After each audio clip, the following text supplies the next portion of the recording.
The grand chamber of Loomis Prime Station floated in the darkness between stars, a monument to galactic cooperation. Inside, 7 alien species gathered around a circular table that glowed with soft blue light. Each delegate sat in chairs designed for their unique biology, breathing atmospheres filtered through personal shields. At the far end, a single human sat comfortably in the standard station atmosphere, requiring no special accommodations. Ambassador Deho looked unremarkable compared to the assembled aliens. He wore a simple black suit, his dark hair neatly combed, his expression calm and patient. He had represented humanity at the Galactic Council for 3 years now, always polite, always diplomatic. The aliens had grown accustomed to his presence, though they never quite trusted him. Humans were newcomers to the galaxy, primitives who had only achieved faster-than-light travel 40 years ago. Supreme Chancellor Velthar rose from his seat. The Orvathi leader stood nearly 3 meters tall, his crystalline skin refracting the chamber's light into rainbow patterns. His species had ruled the largest empire in the galaxy for 2,000 years. When he spoke, his voice echoed with harmonics that translated through everyone's communication devices. "This council convenes to address the human problem," Velthar announced. "For 10 years we have watched humanity spread across the stars like a plague. They ignore our borders. They refuse our laws. They occupy systems that belong to council authority." Deho said nothing. He simply folded his hands on the table and listened. Another delegate spoke up. Nimri of the Prethian Collective resembled a floating jellyfish, her translucent body pulsing with bioluminescent patterns. "The humans have established colonies in 17 disputed systems. When we ask them to leave, they refuse. When we send ships to enforce council law, they respond with threats." "Not threats," Deho interjected quietly. "We simply informed your ships that we would defend our citizens. There is a difference." Velthar's crystalline face somehow conveyed contempt. "You speak of defense, human, but you do not understand your position. You are 1 species against 7. Your technology is crude. Your ships are few. Your civilization spans barely 50 star systems, while the Council governs thousands." Around the table, other delegates murmured agreement. Krenthus of the Dothrak Armada, a being that looked like an armored insect the size of a small vehicle, clicked his mandibles in what his species considered laughter. "The human ambassador fails to grasp basic mathematics. Our combined fleets number over 10,000 warships. Humanity possesses perhaps 3,000 vessels, most of them converted cargo haulers." Deho nodded slowly. "Your numbers are accurate, War Marshal. Please continue." Velthar straightened, his moment of triumph arriving. "This council has deliberated. We have considered humanity's refusal to cooperate with galactic civilization. We have documented your violations of established law. We have calculated the threat you pose if left unchecked. Therefore, by unanimous decision of all 7 member species, we hereby issue the following ultimatum." The chamber's lights dimmed. A holographic document appeared above the table, text scrolling in dozens of languages, including human English. "Humanity will immediately evacuate all 17 disputed systems," Velthar read. "You will submit to council oversight of your remaining colonies.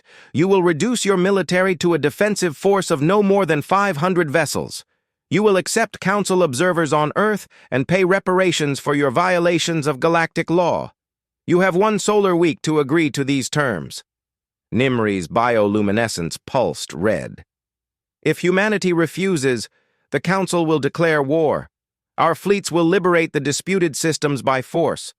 We will blockade Earth until compliance is achieved. This is not negotiable." The silence that followed felt heavy. All eyes turned to the human ambassador.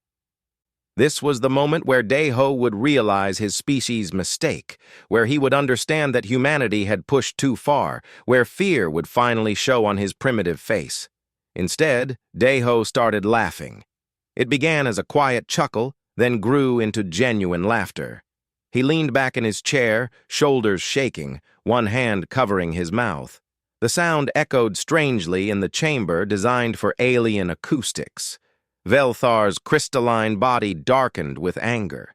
"You dare mock this council?" Deho held up a hand, trying to compose himself. He wiped his eyes, took a breath, and tried to speak. But another wave of laughter overtook him. Several delegates began making their species equivalent of offended sounds. Krenthis rose from his seat, mandibles spread in an aggressive display. Finally, Deho managed to control himself. He stood, straightening his suit jacket, a smile still playing at his lips. "I apologize, honored delegates. That was unprofessional. But I need to ask you something important." "You are in no position to ask anything," Velthar said coldly. "Have any of you actually researched what Earth is like?" Deho asked. "I mean, really researched it? Not just looked at our star charts or population numbers, but studied our actual planet?" The question seemed to confuse the delegates. Nimri's bioluminescence shifted to purple, indicating uncertainty in her species. "We know Earth is your homeworld, a standard Class M planet with oxygen-nitrogen atmosphere. What relevance does this have?" Deho's smile widened. "Class M? Is that what your surveys classified us as? That's fascinating. May I have permission to present some educational materials to this council?" Velthar exchanged glances with the other delegates. After a moment, he nodded stiffly. "If you believe it will convince us to modify our ultimatum, you are welcome to try. But nothing you say will change our decision." "Oh, I don't expect to change your decision," Deho said, pulling out a data pad. "I just want to make sure you understand what you're actually deciding to do." He transmitted files to the chamber's holographic system. Images began appearing above the table. The first showed Earth from orbit, a blue and white marble hanging in space. It looked peaceful, beautiful even. "This is my home," Deho said softly. "Let me tell you about it." The delegates settled back into their seats, clearly expecting a desperate presentation about human culture or achievements. They had no idea what was coming. Deho advanced to the next image, and his smile never wavered. "Let's start with the basics," he said. "Earth's gravity." Numbers appeared beside the planet. Several delegates leaned forward, then recoiled. Nimri's entire body flashed orange in alarm. "That cannot be correct," she whispered. "Oh, it's correct," Deho assured her. "We measure gravity at 9.8 meters per second squared. I believe that's approximately 2.7 times stronger than the heaviest homeworld represented at this table. Which would be yours, War Marshal Krenthis?" The insectoid warrior said nothing, but his mandibles closed slowly. Deho advanced to the next slide. "Now let's talk about our atmosphere." The holographic display shifted to show a detailed breakdown of Earth's atmospheric composition. Deho gestured at the numbers with an almost casual wave of his hand. "Our atmosphere consists of roughly 21% oxygen," he explained. "The rest is mostly nitrogen with trace elements. Standard temperature at sea level averages around 15 degrees Celsius, though it varies considerably depending on location and season." A small delegate from the Selvathi Union, Councillor Jiwan, made a strangled sound. Her species resembled a cross between a bird and a flower, with delicate petals that served as sensory organs. Those petals were now wilting visibly. 21% oxygen, she repeated. "That concentration would be toxic to my people within hours. The oxidative stress alone would destroy our cellular structure." Deho nodded sympathetically. "Yes, I read that about your species. In fact, according to my research, 4 of the 7 species represented here would experience severe oxygen toxicity on Earth. The Orvathi could survive for perhaps a day before their crystalline matrices began degrading. The Prethians would last maybe 6 hours. He advanced the presentation. New images appeared showing Earth's atmospheric pressure readings. We also have what you might consider a rather dense atmosphere. The pressure at sea level is 101.3 kilopascals. Krenthis, the Dothrak war marshal, shifted in his seat with a grinding sound. That is nearly double the pressure of my homeworld. A human visiting my planet would need minimal breathing assistance. A Dothrak on Earth would require a full pressure suit or risk internal organ rupture. Exactly, Deho said cheerfully. So you can see why we need these special environmental systems when we visit other worlds. We're not being difficult. We literally cannot survive in your native environments, just as you cannot survive in ours. Supreme Chancellor Velthar waved a crystalline hand dismissively. Atmospheric differences are irrelevant. Many species require environmental support when traveling. This proves nothing except that humans evolved in harsh conditions. Harsh conditions, Deho repeated, as if tasting the words. Yes, let's explore that. Let me show you some of Earth's native wildlife. The holographic display changed. A massive creature appeared, swimming through dark water. It was sleek, gray, and impossibly large, with rows of serrated teeth visible in its open mouth. This is a great white shark, Deho narrated, an apex predator in our oceans. It can grow up to 6 meters in length and weigh over 2 tons. Those teeth can bite with a force of approximately 18,000 newtons. For comparison, that's enough pressure to crush most standard hull plating used in civilian spacecraft. Nimri's bioluminescence had turned a pale, sickly green. And humans swim in waters with these creatures? Regularly, Deho confirmed. Some humans do it for sport. We call it shark cage diving. Although some particularly brave or foolish individuals swim with them without cages. The image changed to show a different creature. This one was reptilian, with powerful jaws and a body covered in thick scales. It floated in murky water with only its eyes and nostrils visible. Saltwater crocodile, Deho continued, another aquatic predator. They can grow up to 7 meters long and have the strongest bite force of any animal on Earth. They're ambush hunters, capable of remaining perfectly still in water for hours, then striking with incredible speed. They've been known to attack and kill humans, though it's relatively rare. And yet humans continue to live near these creatures? Jiwan asked quietly. We have cities built right on the coastlines where these animals live, Deho said. We manage the risk. We learn their behaviors. We teach our children to be cautious. Sometimes people still die, but we consider it an acceptable trade-off for access to ocean resources.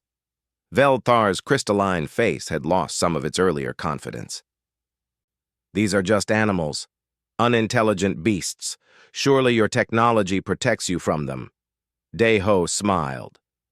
Let me show you something else. The hologram shifted again. This time it showed a 4-legged creature with fur, pointed ears, and a mouth full of sharp teeth. It was considerably smaller than the previous animals. This is a domestic dog, Deho said. We keep them as pets and companions. We let them live in our homes. Our children play with them. This particular breed is called a German Shepherd. He pulled up comparison data. An adult German Shepherd masses between 30 and 40 kilograms. They can run at speeds up to 48 kilometers per hour. Their bite force is approximately 1,060 newtons. They have excellent hearing, night vision, and a sense of smell that can detect chemical compounds at concentrations of parts per trillion. Krenthis leaned forward, his mandibles working slowly. That creature is larger and more dangerous than the average adult of 3 council species. You keep them as pets? About 90 million of them, just as pets, Deho confirmed. We also breed specialized dogs for work. Some protect livestock from predators. Some hunt other dangerous animals. Some are trained to attack intruders. We've been selectively breeding dogs for over 15,000 years. They're descended from wolves, which are even larger and more dangerous. The war marshal was silent for a long moment. You domesticated apex predators. You turned hunters into companions through selective breeding over thousands of generations. We did, Deho agreed. We also domesticated horses, which can kick with enough force to shatter bones. We domesticated cattle, which mass up to 900 kilograms and have sharp horns. We domesticated cats, which are obligate carnivores with retractable claws and incredible reflexes. We didn't do this because we had to. We did it because we could. Nimri's entire body was now pulsing with agitated colors. What kind of world produces species that casually domesticate predators? A competitive one, Deho said simply. But let me show you something that puts this all in context. The hologram expanded to fill the chamber. It showed Earth rotating slowly, but now overlaid with dynamic weather patterns. Massive spiral formations churned over oceans. Storm systems the size of continents crawled across the display. This is Hurricane Category 5, Deho explained, highlighting one particularly large spiral. Wind speeds exceed 250 kilometers per hour. The storm surge can raise sea levels by over 6 meters. The energy released by a large hurricane is equivalent to detonating a thermonuclear weapon every 20 minutes for the duration of the storm, which can last for days. He zoomed in on a different formation. These are tornadoes, rotating columns of air that can reach wind speeds of 480 kilometers per hour. They can drive pieces of straw through solid wood like arrows. They pick up vehicles and buildings and scatter them like toys. Jiwan made a soft, distressed sound. Your planet regularly experiences weather events with enough energy to level cities? Yes, Deho said. We also have tsunamis, walls of water up to 30 meters high that sweep across coastlines. We have earthquakes that can flatten entire urban areas. We have volcanic eruptions that can alter global climate patterns. And we have all of this happening constantly, somewhere on the planet, at any given time. Velthar finally found his voice, though it lacked its earlier arrogance. How do your people survive? We build stronger, Deho said. We develop better warning systems. We study the patterns and learn to predict them. We've mapped every fault line, tracked every storm season, monitored every active volcano. We lose people sometimes, yes. Disasters happen, but we adapt. We rebuild. We continue. He paused, letting that sink in. And that's just the natural environment. Let me tell you about Earth's biodiversity. New images flooded the display. Creatures of every conceivable shape and size appeared in rapid succession. Earth is home to approximately 8.7 million species of plants and animals, Deho said. For context, the average council homeworld has between 500,000 and 2 million species. We have more biological diversity on one planet than most of you have in your entire solar systems. He highlighted specific creatures as he spoke. Venomous snakes that can kill with a single bite. Spiders whose neurotoxin can cause permanent paralysis. Jellyfish with tentacles covered in millions of stinging cells. Plants that cause severe chemical burns if touched.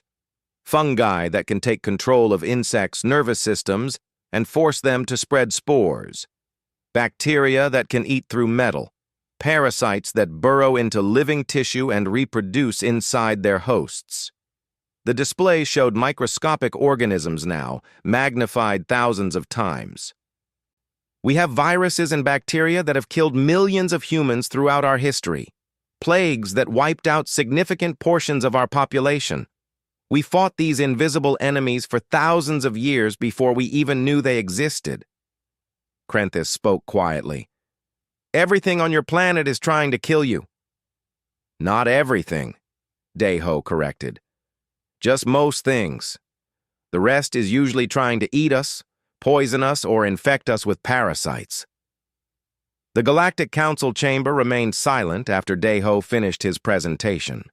The human ambassador had returned to his seat, looking perfectly calm while the alien delegates processed what they had learned. After several minutes, Supreme Chancellor Velthar called for a recess. The council would reconvene in 6 hours to deliver their final decision on the ultimatum. Deho left the chamber and returned to the human embassy section of Loomis Prime. As soon as he entered his private office, a holographic communication request appeared. He accepted it, and the image of Admiral Kyung-soo materialized above his desk. The admiral looked every bit the military commander. His uniform was crisp, his posture perfect, and his expression carried the weight of someone who had seen actual combat. Unlike Dae-ho, who had spent his career in diplomatic service, Kyung-soo had commanded ships in the skirmishes that occurred when humanity first encountered hostile alien forces in the outer systems. "How did they take it?" Kyung-soo asked, without preamble. "About as expected," Dae-ho replied, allowing himself a small smile. Shock, disbelief, and dawning horror. Velthar tried to maintain his composure, but I could see the doubt. "They're in emergency session right now." Kyung-soo nodded. "And if they proceed with the declaration of war?" "Then we proceed with our plans," Dae-ho said. "Are the fleets ready?" "First through Fifth Fleets are positioned and awaiting orders. Admiral Hyun-woo has tactical command of the defense forces. Captain Han Yule's intelligence division has mapped all Council fleet movements for the past 6 months. We know where their ships are, what condition they're in, and what their doctrine prioritizes." Dae-ho pulled up a star chart on his desk display. The border systems lit up in red, showing where Council forces had massed. "They're concentrating on the obvious targets, the agricultural colonies." "Classic mistake," Kyung-soo said. "They think like species that have never fought a real war. They target population centers and economic resources, expecting us to surrender when threatened with civilian casualties.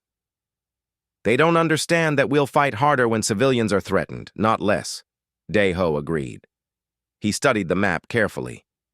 "What's your assessment if it comes to actual combat?" Kyung-soo was quiet for a moment, his expression thoughtful. "We'll take heavy losses. Their numbers advantage is significant. But War Marshal Krenthis is right that most of their fleets are converted civilian vessels with military retrofits. Only the Dothrak Armada has a proper military tradition, and even they haven't fought a peer conflict in 2 centuries. He pulled up his own tactical displays.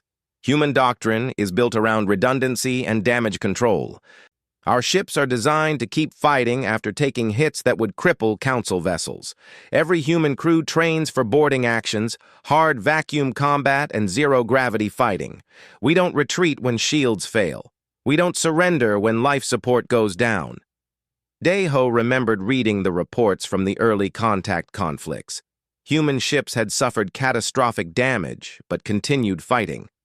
One destroyer had engaged an alien pirate vessel for 40 minutes after losing its entire bridge crew, with engineering officers running tactical from a secondary station buried deep in the ship's armored core. "The Council thinks war is about ships and weapons," Kyung-soo continued. "They don't understand that war is about will. It's about who can endure more pain and keep fighting." A message notification appeared on Dae-ho's screen. It was from the Council, requesting he return to the chamber early. The emergency session had concluded faster than expected. "They've made their decision," Dae-ho said. Kyung-soo's expression hardened. "Then we'll be ready for whatever comes. First Fleet is holding position at New Pyongyang. If they come for us, they'll learn what humans do when threatened." The connection ended. Dae-ho stood, straightened his jacket, and headed back to the Council chamber. When he arrived, the atmosphere had changed. The delegates sat in their places, but the earlier confidence had vanished. Velthar looked like someone who had aged years in the span of hours. Even his crystalline body seemed duller, less radiant. "Ambassador Dae-ho," the Supreme Chancellor said formally, "the Council has reviewed your presentation. We have consulted our own scientific databases and confirmed your information about Earth. We have discussed the implications at length." Dae-ho took his seat and waited. Velthar continued. "Your planet is classified in our databases as a Class 12 death world. This classification applies to fewer than 1/10% of surveyed planets. Most species that evolve on such worlds never achieve sentience. Those few that do typically destroy themselves before developing space travel. Jiwon spoke up, her voice trembling slightly.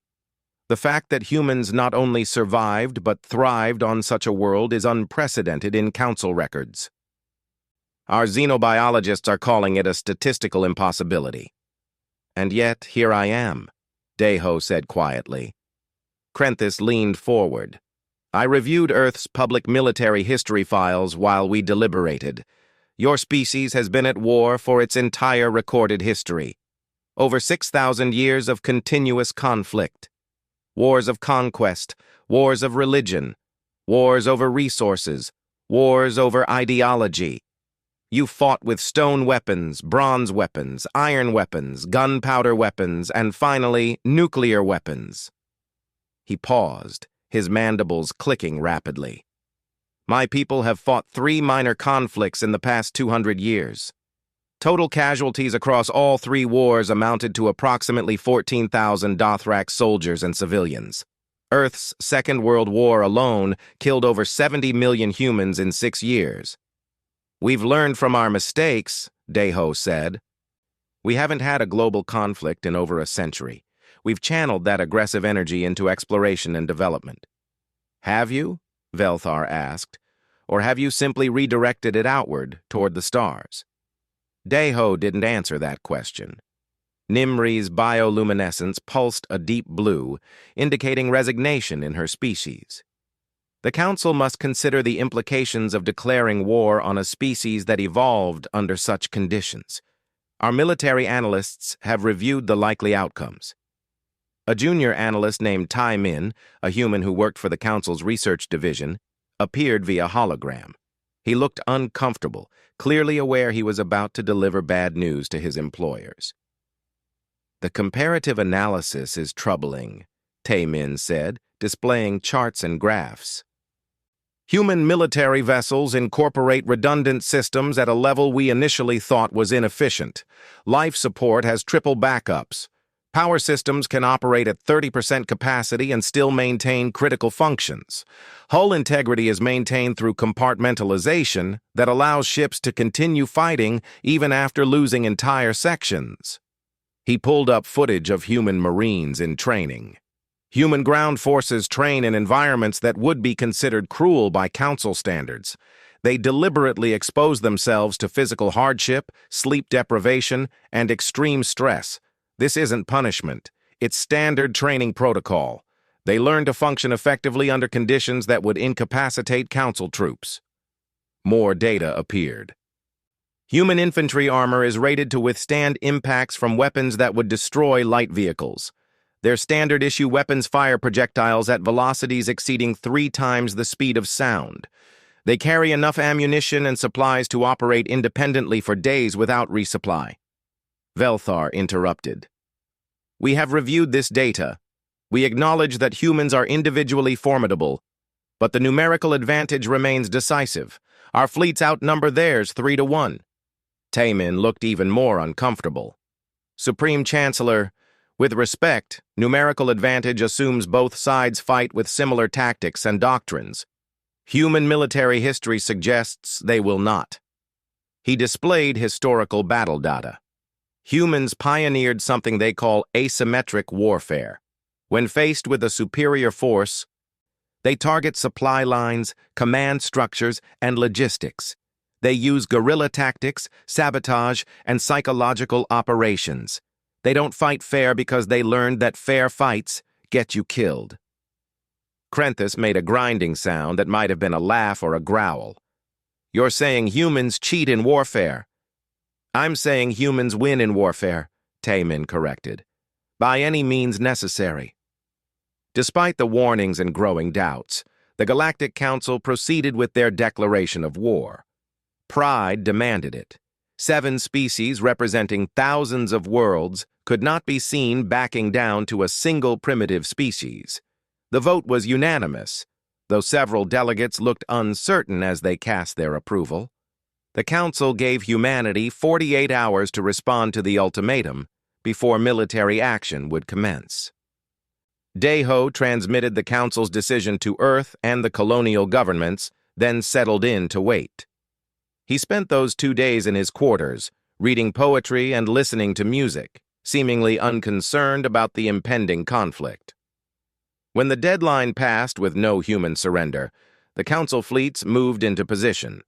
Their first target was New Pyongyang, an agricultural colony in a system the Council claimed belonged to their territory. The colony had a population of 8 million humans and produced grain that fed a dozen other worlds. The Council's military planners believed it would be an easy target, lightly defended, and its capture would demonstrate Council resolve without excessive bloodshed. 2 Council battle groups jumped into the system, emerging from faster-than-light travel in a carefully coordinated formation. 120 warships appeared on scanners, their combined firepower enough to reduce a planet's surface to molten glass.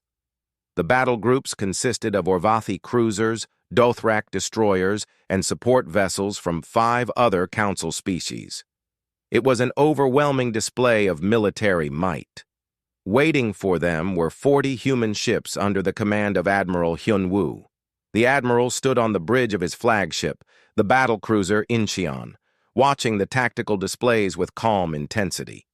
He was a veteran of the border conflicts, a man who had learned warfare in actual combat rather than in simulations. Around him, his crew moved with practiced efficiency. Weapons systems coming online, shields powering up, point defense networks activating. Enemy fleet composition confirmed, the tactical officer reported. 73 combat vessels, 47 support and logistics ships. They're holding formation 3 million kilometers from the planet. Hyun-woo studied the enemy formation. It was textbook Council doctrine, designed for planetary bombardment rather than fleet engagement. They expected the human ships to either retreat or attempt negotiation. They were wrong on both counts. All ships engage, Hyun-woo ordered simply. The human fleet accelerated toward the Council forces at maximum speed. The Council commanders, surprised by the aggressive maneuver, hesitated for crucial seconds before responding. That hesitation cost them. Human missile salvos launched while still at extreme range. Hundreds of missiles accelerated toward the Council fleet, far more than their point defense systems were designed to handle. The Council had built their doctrine around the assumption that civilized species would exchange fire at moderate ranges, allowing time for defensive measures and potentially negotiation. Humans didn't believe in giving enemies time to think. The first wave of missiles struck shields across the Council formation. Ships rocked under the impacts, their defensive screens flaring bright. Before they could recover, the second wave arrived, then the third. Human doctrine called for overwhelming firepower concentrated on specific targets until they were eliminated, then moving to the next target.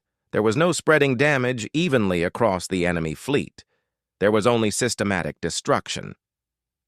Commander Suah commanded the destroyer Gwangju in Hyun-woo's 3rd Squadron. Her ship took a direct hit from an Orvathi particle beam, shields collapsing under the sustained fire. Warning alarms screamed across her bridge as systems failed in cascading sequences. "Hull breach on decks 5 through 7, her damage control officer shouted. "We've lost main power to the port weapons grid." "Switch to auxiliary power," Suah ordered. "Route emergency power from life support if necessary. Keep those weapons firing." "Commander, we need to fall back," her executive officer urged. "We've lost shield integrity. Another hit like that will break the ship." Suah watched the tactical display. The Council ship that had hit them was damaged, but still combat effective. It was targeting another human destroyer, preparing to fire again. "Navigation, plot an intercept course with that Orvathi cruiser," she ordered. "Maximum acceleration." Her executive officer's eyes widened. "Commander, that's a suicide run." "It's a tactical decision," Suah corrected. "That cruiser has enough firepower to destroy 3 more of our ships. We're already critically damaged. We can either limp away and hope they don't finish us, or we can take them with us." She opened a ship-wide channel. "All hands, this is the commander. Secure for impact. Reactor team, prepare for emergency overload on my mark. It's been an honor serving with you. The Gwangju accelerated toward the Orvathi cruiser. The enemy ship tried to maneuver away, but human destroyers were built for speed and agility. They closed the distance in seconds. The Orvathi fired everything they had, tearing through the Gwangju's armor, but Sua's ship kept coming. At point-blank range, with her ship disintegrating around her, Sua gave the final order. Reactor overload, now! The Gwangju's fusion reactor went critical.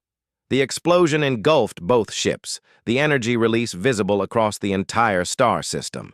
When the light faded, there were only debris clouds where 2 warships had been. Lieutenant Youngmin commanded a marine detachment aboard the cruiser Busan. When enemy boarding pods attached to his ship's hull, his team was ready. The pods burned through the outer armor, and alien soldiers poured into the ship's corridors. They were Dothrak warriors, trained in close combat, confident in their superior numbers. They weren't prepared for humans fighting in their own ship. Youngmin and his Marines knew every corridor, every access panel, every maintenance shaft. They used that knowledge ruthlessly. They let the Dothrak advance into carefully prepared kill zones, then hit them from multiple angles with weapons designed for shipboard fighting. When the Dothrak breached into a section and sealed it behind them, the Marines simply vented that section to vacuum, then entered through emergency airlocks wearing combat suits. "They're trying to reach engineering," Youngmin's tactical net informed him. "Cutting through Bulkhead 7 Charlie." "Let them get halfway through," Youngmin ordered. "Then collapse the section." His team positioned shaped charges on the bulkhead supports. When the Dothrak soldiers were committed to cutting through, exposed and vulnerable, Youngmin triggered the charges. The entire section collapsed, crushing the aliens between layers of twisted metal. The battle lasted 4 hours. When it finally ended, the space around New Pyongyang was filled with debris and drifting wreckage. 73 Council ships had been destroyed or disabled. The humans had lost 31 vessels, but the colony was safe, and the galaxy had learned something about human warfare. On the Orvathi flagship that survived the battle, a stunned junior officer reviewed the combat logs. "They didn't stop fighting," he said to no one in particular. "Their ships lost shields, lost power, lost life support, and they kept fighting. One of them deliberately rammed us and detonated their reactor. Who does that?" The ship's captain, wounded and watching his crew try to save their vessel, had no answer. Back on Loomis Prime, Supreme Chancellor Velthar watched the battle reports with growing horror. The Council had achieved a marginal tactical victory.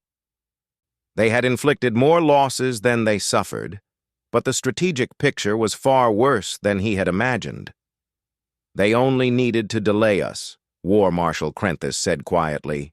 "They knew they couldn't win a fleet engagement, but they inflicted enough damage to force us to withdraw and regroup, and they showed every species in the galaxy that they're willing to die rather than surrender."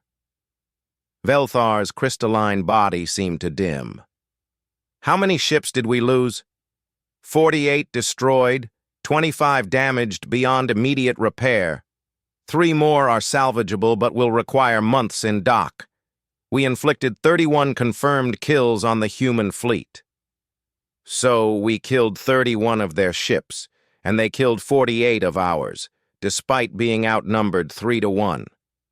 Velthar said it like a statement, not a question. "Yes, Supreme Chancellor. And we consider this a victory?" Krenthis didn't answer. On Earth, in the military command center buried beneath the mountains outside Seoul, Fleet Admiral Jae Sung reviewed the same battle data with very different conclusions. The defense of New Pyongyang had cost precious ships and thousands of lives, but it had also provided invaluable intelligence about Council tactics and capabilities. "They fight like they're afraid of taking casualties," he said to his staff. "They pull back when damaged. They try to preserve their forces. They don't understand that sometimes you have to spend lives to win wars." His chief of staff, Captain Ha Newell, nodded. Admiral Hyunwoo's report confirms they were shocked when Commander Su-ah rammed their cruiser. It's not in their tactical database as a possible maneuver. Because it's insane by their standards, Jae-sung said. But we've been doing kamikaze attacks since before we had spaceflight. They need to learn that humans will do whatever it takes to win. He studied the strategic map. The Council would need time to regroup and repair their damaged fleets. That gave humanity a window. Prepare counteroffensive plans, he ordered. We're not going to sit here and wait for them to hit us again. We're going to take the fight to them. The Galactic Council expected humanity to celebrate their survival at New Pyongyang. Perhaps there would be negotiations, some face-saving compromise that would allow both sides to step back from the brink. What the Council got instead was something far worse. 72 hours after the Battle of New Pyongyang, human fleets launched simultaneous attacks on 4 Council systems. The strikes were coordinated, precise, and utterly ruthless. Fleet Admiral Jae-sung had studied the Council's response patterns and found their weakness. They concentrated their forces to protect high-value targets, leaving their supply lines and logistics networks vulnerable. Humans didn't attack planets or population centers. They attacked the infrastructure that kept Council fleets operational. Captain Min Ji commanded a fast attack squadron that hit the Orvathi supply depot at Karis Station. The station was a massive structure that stored fuel, ammunition, and spare parts for a third of the Council's northern fleets. It was defended by a small garrison, nothing compared to the forces protecting core worlds. Minji's squadron jumped into the system, moving fast and staying unpredictable.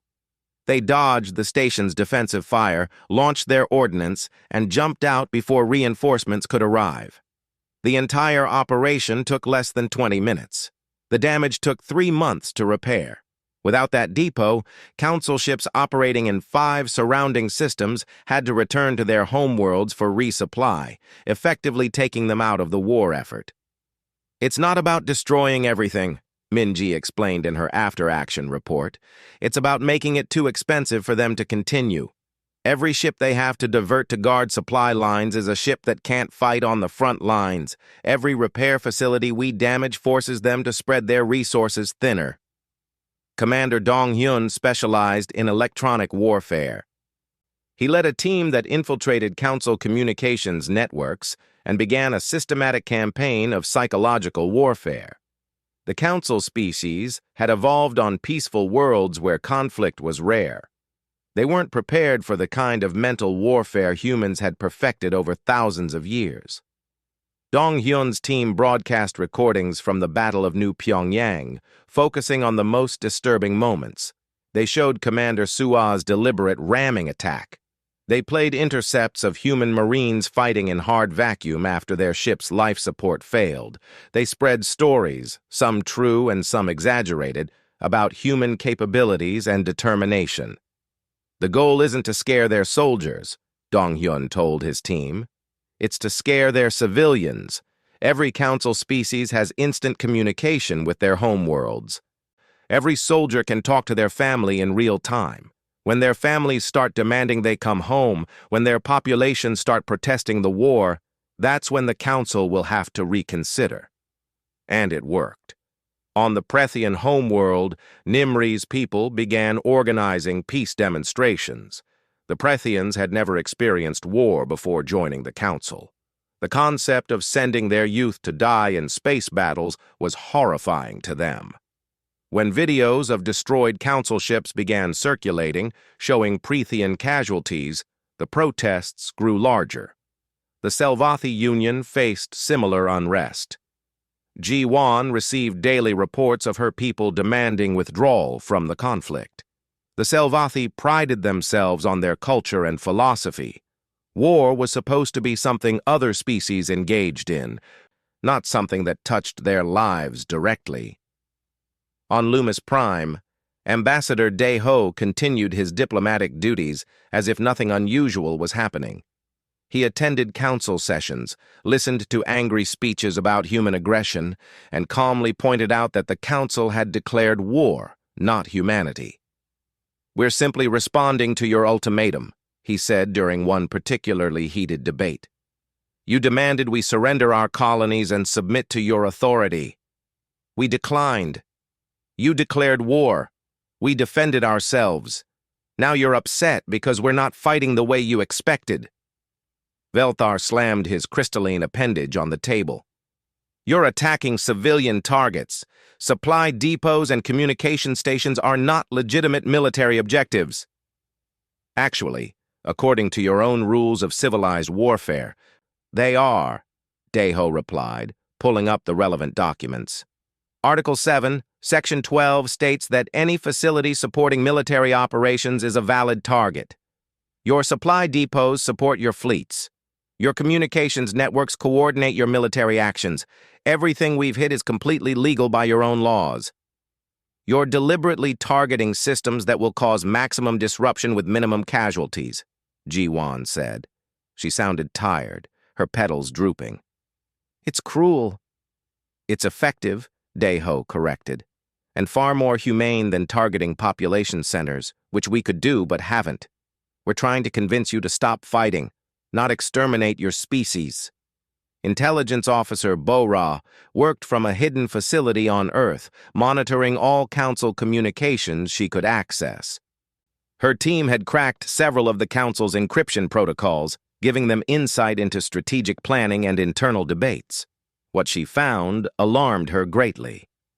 Sir, we have a problem, she reported to Fleet Admiral Jae-Sung. I'm seeing communications between the Council military leadership about escalation options. They're discussing weapons that were banned under their own treaties. Jae-Sung reviewed the intercepted messages, his expression darkening. Planet crackers, biological weapons, they're actually considering using them. They're desperate, Bo-Ra said. The war isn't going how they expected. Their populations are demanding peace. Their military is taking unsustainable losses. Some of their leaders think a decisive strike against Earth itself might end the war quickly. Or start a genocide, Jae-Sung growled.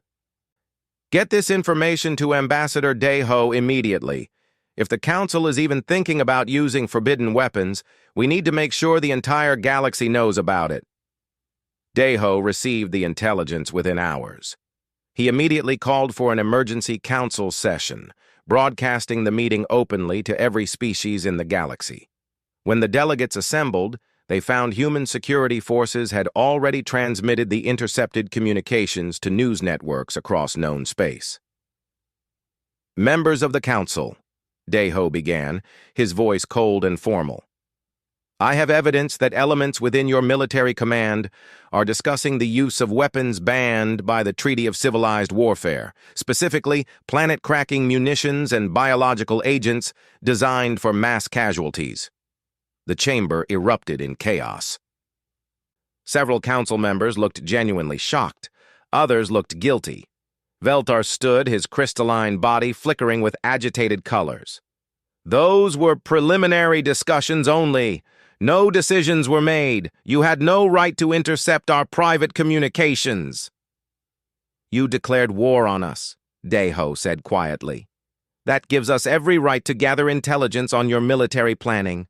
And now the galaxy knows that the Council, which claims to represent civilized behavior, is considering genocide as a military option. The political fallout was immediate and catastrophic for the Council. Species that had been neutral in the conflict began publicly condemning the Council. Several minor species that had been considering Council membership withdrew their applications. Even some Council member species began questioning whether they wanted to be associated with an organization considering such weapons. On the Kaveshi homeworld, Councillor Hyrin faced angry protests outside the government buildings. Her people had always seen the Council as a force for peace and cooperation. The revelation that Council military leaders were discussing planet crackers shattered that image. We cannot support this war, Hyrin transmitted to Velthar. My government is facing a crisis of legitimacy. Our people are demanding we withdraw from the Council entirely if these weapons are deployed. They're calling it a moral line that cannot be crossed. Similar messages came from other Council worlds. The political unity that had supported the war declaration was crumbling. But the military situation continued to deteriorate for the Council. Human forces were now operating deep in Council territory, hitting targets that should have been impossible to reach. They seemed to know where every supply convoy traveled, where every repair facility operated, where every communications node existed. War Marshal Krenthis reviewed the tactical situation with growing frustration. They're not fighting to conquer territory. They're fighting to make us unable to wage war. Every attack costs them minimal resources, but forces us to divert significant forces to protection and repair. It's a strategy of exhaustion. How long can we sustain this? Velthar asked. At current rates? Perhaps 6 months before our logistics network collapses entirely. A year at most, before our fleets are too dispersed and undersupplied to mount offensive operations. And the humans? Krenthis' mandibles clicked slowly. Their ships are designed for independent operation. They can go months without resupply. Their crews are trained to endure hardship. They're not dependent on complex supply chains like we are. Honestly, Supreme Chancellor, they can sustain this level of operations longer than we can. Velthar looked at the strategic map, watching human attack squadrons moving through Council space like predators hunting prey. He had declared this war believing it would be over in weeks, a quick demonstration of Council power that would force humanity to accept their proper place in the galactic hierarchy. Instead, his people were dying, his fleets were scattered, and his political support was evaporating. And through it all, Ambassador Deho continued attending diplomatic functions on Loomis Prime, always polite, always professional, and always radiating the quiet confidence of someone who knew exactly how this would end. "We need to discuss terms," Velthar finally said. "Arrange a meeting with the human ambassador. Somewhere neutral. Somewhere we can negotiate an end to this disaster." Krenthis nodded slowly. "And what terms do you think they'll accept, Supreme Chancellor? They're winning." That was the truly terrifying realization. Humanity was winning a war against 7 species with vastly superior numbers. They were doing it through pure aggression, better training, and a complete willingness to do whatever it took to achieve victory. The galaxy was learning what humans had known for thousands of years. War wasn't about who had more ships or better technology. War was about who could endure more suffering and keep fighting. And humans, forged in the crucible of Earth's Deathworld environment and refined through millennia of constant conflict, were very, very good at enduring suffering. Velthar sent the message requesting negotiations. Now he could only wait for the human response and hope they would be merciful in victory.